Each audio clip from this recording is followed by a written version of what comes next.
Nasa dugo na nating lahing kayong manggi ang sa manlulupig, di pasisiil.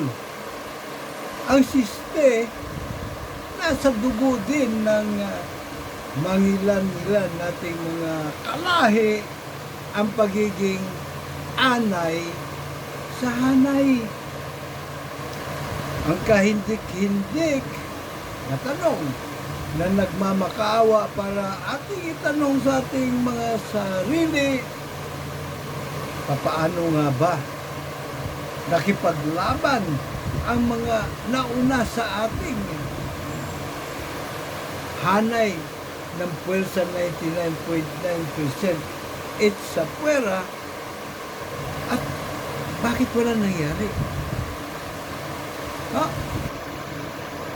Ang isa pang kahindik-hindik na tanong, ano po abay? Paano naman natin ipaglaban ang kapakanan, karapatan, kinabukasan nating puwersa 99.9% sa puwera sa panahon ngayon na pakikinabangan din ng mga susunod pa nating mga salilahi. Paano natin ipaglalaban para may mangyayari? Hey, good morning, ladies and gentlemen of the jury. Well, sa 99.9% sa puwera, sa Luzon, sa Visayas, at sa buong mundo. Diyan naman po kayo, dito lamang po ako, abay, kumapit lang kayo. Baka kayong malaglag sa inyong kinauupuan sa aking mga sasabihin. Ano po? Pero bago ang lahat, mga luma ay dapat na natin palitan sa 2028. Pahirit mo na ng suporta. Malaking ambag na po ang inyong pag-like, share, at pag-subscribe, sabay pindot ng notification bell dito po sa ating advokasya, sa ating Juro Revolusyon KKK 2.0. Himagsikan sa halalan. Malinaw po yan, ano po? Ay so, ito rin po inyo lagi nakatambang lingkod, Mr. Juro, Dr. Sixto Kikilatis Lagare, PhD, Public Administration, Honoris Causa. Cheers po. Cheers! Ano po?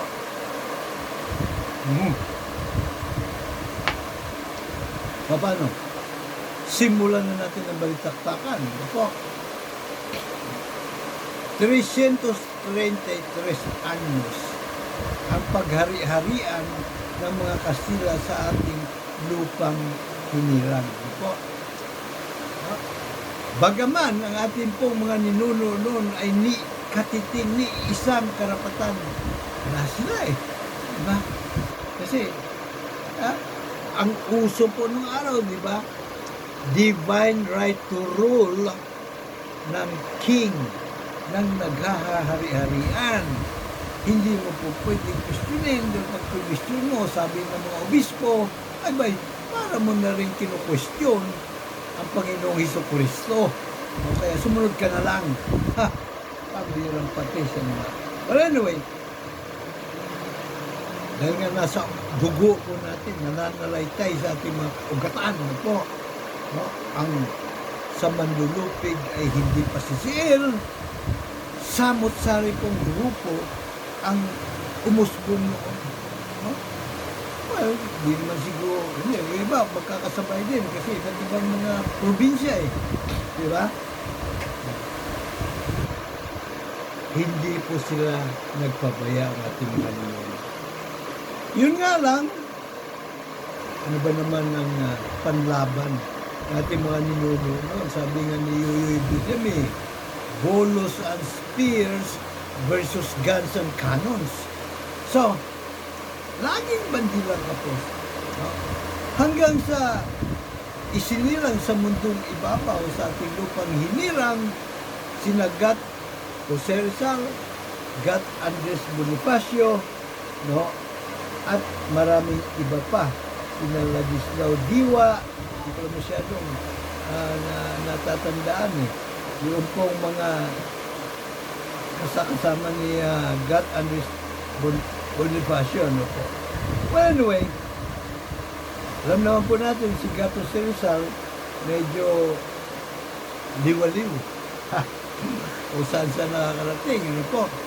So, kung nandun po siya sa Europa, kanyang, kumbaga, namulat siya doon sa kung tawagin ay social justice. No? Namulat siya sa pakipaglaban ng mga European na mga enlightened. Kasi yung era po na yan, era of enlightenment. Ano po? Namulat na sila na hindi pala totoo ang divine right to rule. Kasi ang totoo, we are created equal. Diba? Men are created equal. Sa isang dakot na lupa at isang buntong hininga ng Diyos Ama tayo nilalang. So, kung pare-pareho tayo, equal tayo, bakit hari ka? Alipin ako. Ano kayo? Hilo? Diba? And so, alam na po natin, yung hari, kanya lahat, pag-aari, pati mga mamayan, kanyang pag-aari, pati mga kababaihan, pag maganda, kanya. Pag pangit, bigay niya kay Juan Pasang Cruz, pagbirang pati sa mga. Pati lahat ng likas na kayamanan, kanya. Pagbira pala. Sungak-sungak, kung tawagin sa amin sa Ilonggo. Sungak-sungak. Diba? Alam na mga Ilonggo yan. Well, anyway. So, iminulat ang ating mga ninuno ni Gat Jose Rizal kung ano ba talaga itong mga social injustices na natatamo ng mga Pilipino. At doon na buo ang naisipan na wala pala, bakit ba magpapaguyo tayo sa mga obispo? Ang birang pati sa mga. So, ang kamulatan ay lalong matindi sa diwa ni Gat Andres Bonifacio. Ngayon, nag-isip siya. Ano ba? Siyempre, yung kalakaran nun Diba? Ang hustisya ay makikita sa dulo ng sibat at sa talas ng tabak. Mga panahon yun, wala pa naman sila mga baril. Diba? So, doon itinatag ni Gat Andres Bonifacio yung pong KKK. Bago niya itinatag yun, sumali muna siya sa La Solidaridad. Doon sila magkakasama ni Gat Jose Rizal. Pero yung La Solidaridad, siyempre, pinatahimik ng mga nag-ahari-hariang Kastila. Kaya kung nabuwag yun, saka pag-isipan ni Gat Andres Bonifacio at talagang buong kanya paniniwala ng hustisya ay makakamtan lamang sa pamagitan ng dulo ng sibat na siyempre matalim, hinasa din, at siyempre sa talas ng tabak. So,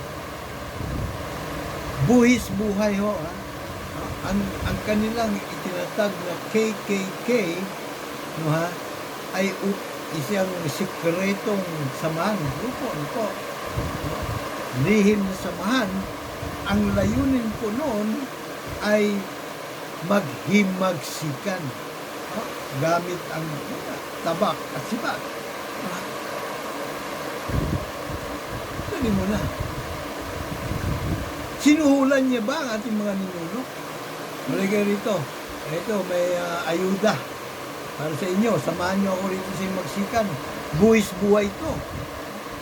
Lalo na, buwis buhay eh. Diba? Siyempre, hindi lang magdadalo isip. Baka tatlong beses. Baka 7,000 beses nila pag-iisipan bago sumali sa katipunan. Pero, halos lahat po ng ating mga ninuno sumama eh. Ang tanong bakit? Kasi po malinaw, malinaw pa sa sikat ng araw sa tanghaling tapat ang mga dalisay, dakila na adhikain, layunin, diwa ng himagsikan. Ano po yun? Ito po, hindi iminulat, tayo po hindi iminulat dito ng Department of Education. Ewan ko lang kung nagkulang lang sila sa research o sinadya nila. Ganon din ang Korte Suprema. Dati-dati sa website makikita mo ang history talaga na tunay na hudikatura ng justice system sa ating bansa. Ngayon, wala na. Inumpisa na nila sa pagtatag ng Supreme Court. Tinatag ng American Supreme Court sa ating bansa pag 1901.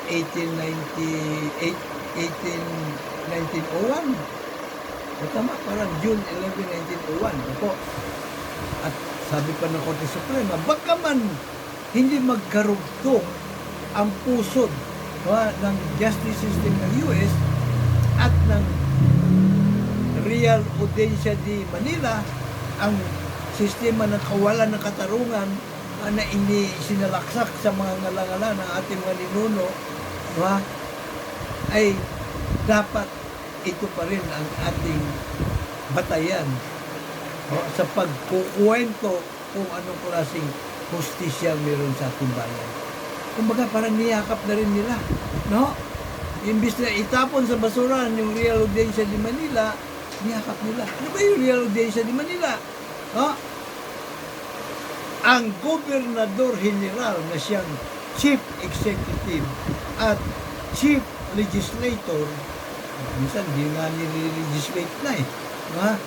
Sinusulat, basta pag sinabi niya kung ano yung batas, yun yung batas. Ito lang batas, pag sinabi niya may batas eh. Ito lang, ngayon lang, isip ko, batas na yun. So, Governor General, Chief Executive, Chief Legislative, kumbaga, Senate President, Speaker of the House, siya na rin po ang Chief Justice. Meron pati sa mga, So, siya po yung accuser, siya po yung investigador, siya po yung prosecutor, siya po yung juror, at siya po yung verdugo rolled into one. Yan po ang Real Audiencia de Manila. Ano naman po ang justice system sa Amerika? Trial by jury of the people.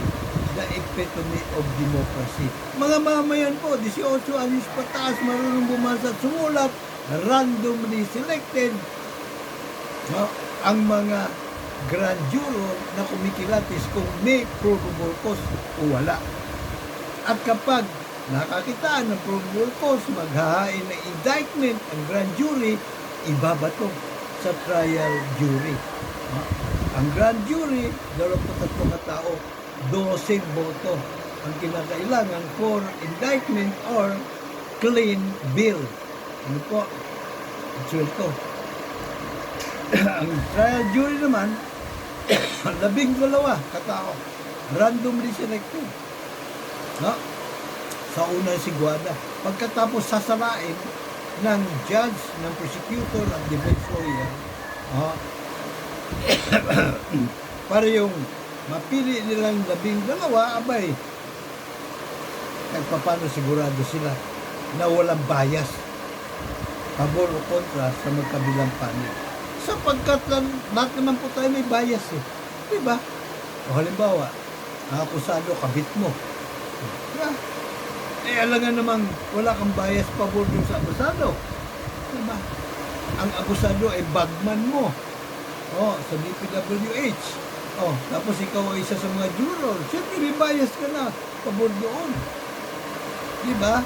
So, kinikilatis ng judge, ng prosecutor, defense lawyer, yung mga prospective jurors. At sila ang nagdidesisyon kung ang akusado ay guilty o innocent. At ang desisyon nila, final and executory. Hindi po pwedeng baliwalain, kalikutin ng kahit Supreme Court o ng Pangulo ng Bansa. So, yan po ang, saan ba tayo? Para lang sigurado tayo, no? Cheers muna. Makapilawat ni kanila muna. Mm-hmm.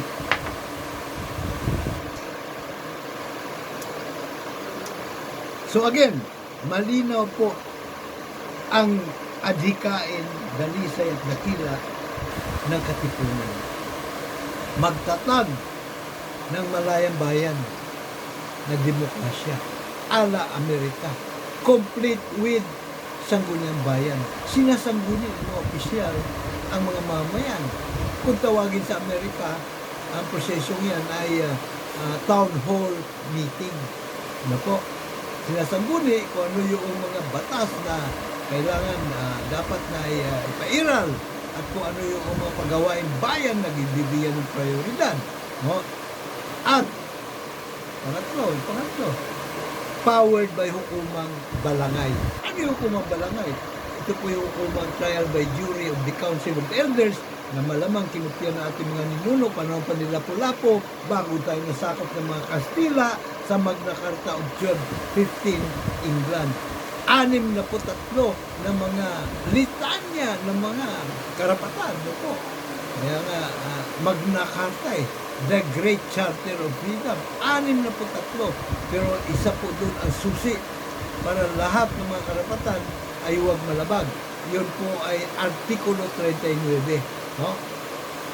Karapatan sa trial by jury. Ibig sabihin, ang hari po, hindi po pwede pag-utos ng dakpin ng isang Briton, ikulong,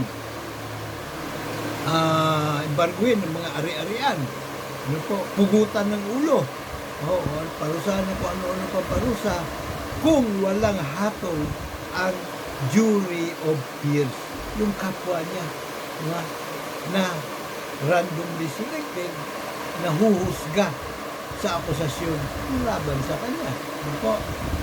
So yan po, dakilat, dalisay, mga nagdiwa na himagsikan. Kaya naman din nahirapan si Gatanis Bonifacio kumbinsihin ang ating mga ninuno na samahan siya sa buwis buhay na laban.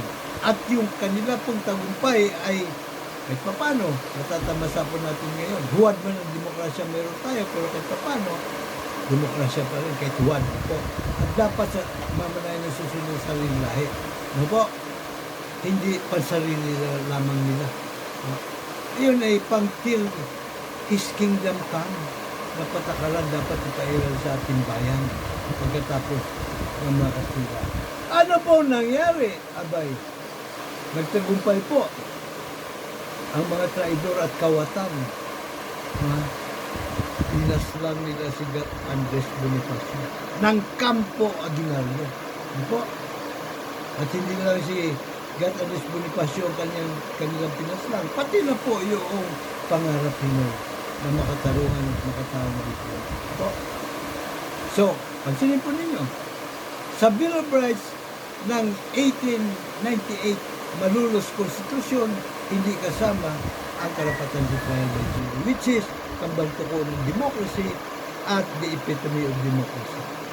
Ganon din sa 1935. Dahil sabi ng Campo MLQ, Manuel Luis Quezon, I would rather have a government run like hell by Philippines than a government run like heaven by the Americans. Like heaven sapagkat sa Amerika, mga mamayan bilang mga jurors ang may final say sa mga kaso sa lahat ng korte. Hindi yung mga mahistado sa Korte Suprema o sino man dyan. Mamamayan bilang mga jurors. So, ganun din. 1973 Constitution, 1987 Constitution, ipinagkait din po sa Bill of Rights ang sovereign power ng mga jurors ng sovereign, we, the sovereign Filipino. Kaya ito tayo. Ang hukuman, kontrolado ng mga salot na kurakot sa pamahalaan. Sila po mga traidor at kawatan na kuno ay politisyan. Sila po ang nagdidikta kung ano ang due process of law, kung ano ang rule of law. Sila po ang kawatan, sila po ang investigador, sila po ang prosecutor, sila po ang juror, sila din po ang berdugo. Kaya ito tayo, sa kangkungan tayo dinadampot. Oh, tuloy mo na. Kung hindi po nagtulog-tulugan sa pansitan ng ating mga ninuno nung araw, kung saan napakahirap po ng kanilang laban, bulos and spears versus guns and cannons, ano po pwede natin gawin sa panahon ngayon? Ganun pa rin ba? Kailangan di ba natin mag-armas? Kailangan natin mamundok? Kailangan natin maging NPA? Para maisulong ang social justice sa ating pong lipunan? Ano mo na? Hold your horses, sapagkat una-una liwanagin natin bakit huwag na natin demokrasya, sapagkat yun nga missing in action ang sovereign power natin to be sa trial by jury. So naging sindikato po yung ating gobyerno, right? Now, ikumpara natin ang US democracy at yung ating PH dictatorship. Hindi po demokrasya meron tayo. At best, huwag nga. Pero at worst, diktadorya po meron tayo. Talaga naman. Bakit ka mo? Sa US may presidente. Tayo meron din. It's a tie. May vice-presidente sila. Tayo may vice-presidente. It's a tie.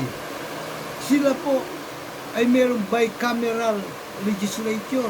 May Senado, may House. Ganun din tayo. It's a tie. Sila po ay may mga autonomous state. Ano po? Meron din tayong autonomous local government unit. Pati nga barangay sa atin, autonomous eh. It's a tie. Baka naman pala tayo eh. Sila walang barangay. Sila po ay may hukumang beauty ng trial by jury of the people, the sovereign people. Yun lang. Wala tayo noon. Ang meron po tayo hukumang trial by palakasan ng mga traidor at kawatan na kuno ay mga politicians. Yan po meron tayo. And so, kitang-kita naman po ebidensya, no po? Bakit po kami? Tingnan po natin ngayon ang nangyayari sa United States of America. Si Donald Trump ay pinupwersa na ng Kongreso na mag-resign dahil sa kanyang mga pinagagawang kaunasan dahil siya ay kawatan. Ano po? Bukod pa sa ibang kaso na meron siya. At ex-convict na rin po siya. Convicted na po yun. At napipintong makukulong yan habang buhay. Habang buhay. Dito sa atin, anong meron? Sa lahat ng ahensya ng gobyerno, may sindikato. Pati po yung mga politiko sa Senado, sa Kongreso, sa City Hall, sa Provincial Capitol, may sindikato. Sa Sandigan Bayan, may sindikato. Kung hindi nakakawala ang mga kawatan sa Sandigan Bayan, pinatutulog ang kaso sa mga sleeping cabinet, complete with lullabies. Kaya mahimbing ang tulog nila, inaabot ng 40, 50 anyos. Ang bihira. Diba? Milyon-milyon po ang kaso ng korupsyon na natutulog hanggang ngayon diyan po sa Sandigan Bayan. Ganun din sa ombudsman. Pati mismo ombudsman, nakaupo pa nga noon, si Mercedes Gutierrez, si ombudsman, nakapwesto pa siya.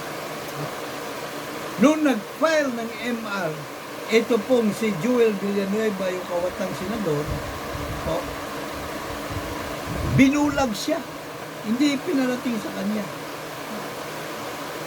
Okay naman din po sana dahil yung una po may hawak, medyo matino. Kaso nag-abroad ng isa. Ipinasa dun sa isa. Ramos siya tapilya doon. So, yung pinasahan, palagay ko kakutsaba na yun. Nasuhulan na yun, napadulasan na yun. Kaya ang ginawa, tinago, hindi pinaalam kay Gutierrez. Nantay mo na namali siya sa pwesto, pasok ng isang unas, yung kawatan din, ng ombudsman, saka dinesisyonan. Ang motion niya for reconsideration, approve without thinking. So, ligtas na daw di mo na siya sa pananagutan. Ganun ba yun? Hindi po pwede yun. Dapat panagutin pa rin siya. No po? Kami rito sa Bicaom Subdivision, abay, kasabwat din ng mga pirata, mga swapang, mga sumak-sumak na developer, ang ilang opisyal doon.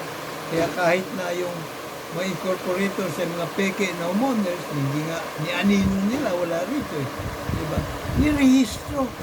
Ang Huwad Deka Homes, Kawayan Homeowners Association. Para sagkaan yung mga mismong lehitimong homeowners na magtatag ng lehitimo nilang homeowners association para protektahan ang kanilang mga kapakanan, karapatan, at kinabukasan, maging ng kanilang mga anak-anak at kapu-apuhan. Ano po? Laban sa swapang na developer. Ano po? Ginagawang gatasang baka kaming mga dekanmos po. At sa lahat ng ahensya ng gobyerno, may sindikato. Mabuti na lang, at si Pangulong Bongbong Marcos ay nag-issue ng memorandum o order sa mga ahensya ng gobyerno, sa mga sekwataryo na lalo na sa DHSUD. Ang sabi sa DHSUD ay bumaba kayo sa mga homeowners association, resolbahin ang mga issues, mga concern, mga batay sa people-centered program ng gobyerno na alinsunod sa batas. Siyempre, diba? O kaya gumagalaw-galaw na ngayon, yung pong DHSUD Region 3. Pero hindi pa masyadong pinupuruhan nila eh. Imbis na kansilahin nila dahil huwad naman talaga yung registration,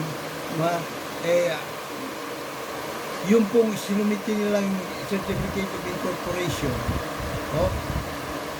Certificate of Incorporation, articles pala of incorporations, notaryado yun eh. Pinirmahan po nila, bawat kayo na nagpirma nila. Peke, parsipikado, may kulong po sila doon bukod sa multa. So dapat, batay sa Section 37 ng IRR ng Republic Act 9904, Magna Carta for Homeowners and Homeowners Association, motu proprio kansilado yung ganun. Fraudulently registered homeowners association. Pero hindi pa ginagawa eh. Yung ngayon pinaglalaban pa po namin. But anyway, so yan po ang ating kahindik-hindik na sitwasyon sa ating pong bayan Magiliw. Ngayon, kung ang laban noon, ang pwersa sa pwera, gamit nila ay tabak at sibat, abay, maswerte po tayo. Kahit huwad po ating demokrasya, mayroon po tayong right to suffrage. So, gamitin po natin ang tigi-tigisang sagradong boto po natin para inuklok ang mga juror advocate candidate na by default na pangunahing plataforma amendahan ng Bill of Rights ay dagdag ang karapatan sa trial by jury natin mga soberanong mga mamamayang Pilipino. Ano po? At syempre, sino po o ano po ang ating pong kalakaran dito? Plataforma po ito. Hindi pera-pera. Ano po? Plataforma. Ika nga hindi na po natin ngayon kailangan may pera para pambayad sa radio, TV, mga lumang comics, ano po, para ihayag ng ating pong pagnanais na magangad ng halal na posisyon. Ano po? May social media na, dumadagundong na po ang boses natin, hindi na tayo the silent majority ngayon. Ano po? So, gamitin po natin yun. So, anong kwalifikasyon? Lahat po. ng qualified na botante. 18 anyos pataas, marunong bumasa at sumulat, siyempre nasa 8 gulang, kung sa posisyon na yung tatakbuhan. Po, ilapag mo na. Kasi lahat, kwalipikado eh. Hindi po yung partido natin, kikikito po ito ang magdidesisyon, yung pamunuan, hindi po yung mga membro. So, ilapag mo na. Anong plataforma mo? Pero by default, yung pong number 1 na plataforma, amenda sa Bill of Rights para idagdag ang karapatan sa planta ng Pilipino. Pero po, ano pa ibang mga plataforma na gusto mo ipatupad, ihain, maging, kumbaga, kalakaran sa ating bayang Magiliw. Ngayon, ito pong Comelec, may tupulin po ito. Lahat ng kandidato, bigyan ng espasyo. Libre ang mga periodiko. Airtime sa radio TV. Libre. At gumawa ng Comelec Bulletin para doon ipakilala ang lahat ng kandidato sa lahat ng lugar. At ilalathala siyempre yun sa ipamimigay nila yun. Hindi na ginagawa. Binubulsan na yung mga dapo. But anyway, so yan po yung ating plataforma. Hindi pera-pera, kaya kayo, kung gusto nyo sumali dito at ibibenta nyo sa amin, ang inyong grupo, ay tumahimik na lang kayo. O wala kayong mapapala rito. O kahit na ako, gusto kong maging presidente, si Manny Pacquiao, ang busy niya, pwede si Daniel Robredo, pwede si Fred Llanes, pwede si General Miranda, pwede si Laila de Lima, at pwede si Coco Martin. Alam nyo, ang merong common denominator, si Gato Cerizal, Gat Andres Bonifacio, Ninoy Aquino, si Manny Pacquiao, Coco Martin, ito, meron silang common denominator, yung kababaan ng loob. Yung kanila pong, kumbaga, pagmamahal, tunay na pagmamahal sa kapwa-tao, sa kapwa nila, sa puwera lang. Yun po may common denominator. And so, ang ating pong mga kandidato, obligado po sila na pumirma ng sagradong kasunduan sa mga botante. Kung saan nakasaad po doon na within 3 months pag naluklok sila sa pwesto, ihahain nila yung panukalang jury justice system. Pag hindi po na ginawa yun, kailangan nilang magbitiw sa pwesto. Maging yun na hindi na ginawa, yung kanilang pinirmahan na covenant ay pwedeng gamitin ng kahit na sinong botante upang magay ng petisyon, mandamos petisyon sa Korte Suprema nang sila ay maalis sa pwesto. Malinaw po yan. Ano po? Kasi marami ang siyempre pupuna. Sabi, mga kawatan din kayo. Pag kayo naluklok sa pwesto, wala kayong gagawin, magnanakaw din kayo. Ano sasabihin ng mga ungas? So, wag ko kayo umasa na porket bilyonaryo si Manny Pacquiao ay kukutungan natin ng pabili ng gasolina ng makinarya politika. Hindi po. Kung meron man siyang gagastusin, yung mga regular na po na gastos na kinakailangan niyang magpaluwal. Ano po? Pero, by and large, tayo po mismo mga botante ang mag-ambag-ambag para suportahan ang kahanay natin na gustong kumandidato na gusto po natin yung kanyang plataforma. Po, 10 piso, 5 piso, 10 piso, milyones po tayo sa dami po natin, abay, hindi po malayong magkaroon din po tayo ng ambagan na kayang-kayang itaguyod ang ating kampanya. At siyempre, gamit ang social media, bubulong-bulong lamang po tayo sa ating mga kamag-anak, kakilala, kaibigan, maging kalaban. Po, menos gastos, halos walang gastos. Basta may internet ka lang. Oh, wala kang internet connection sa bahay, punta ka sa piso net, piso lang. Oh, ilang minuto ka nang pa pwede mangampanya. Kontakin mo na yung chat group ninyo sa kalan, ano, sa ibang mga organisasyon para ipaalam na ito ang dapat natin suportahan. Oh, so,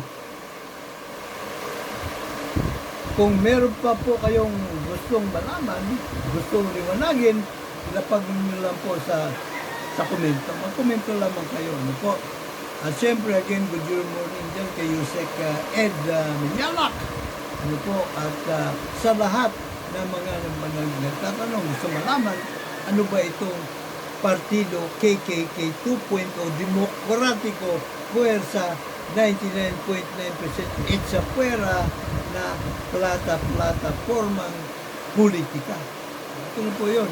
Pero kung may gusto pa po kayong liwanagin, no, sa pag-usad po ng ating palatuntunan, yung ating century serie, ano, na pinamagatan po nating Journey to Democracy. Paglalakbay nating puwersa 99.9% sa pera, patungo sa isang umaga kung saan tayo naman ang magpapatakbo sa gobyerno. Tayo naman ang bida. Ha? At patatakbuhin natin ang gobyerno, buong gobyerno, like hell, no more. Siyempre, there's a trial by jury. Tayo mga mamayan, ang huhusga, magbabaklas sa mga traidor at kawatan sa buong pamahalaan. Yan po ang missing in action sa ating demokrasya.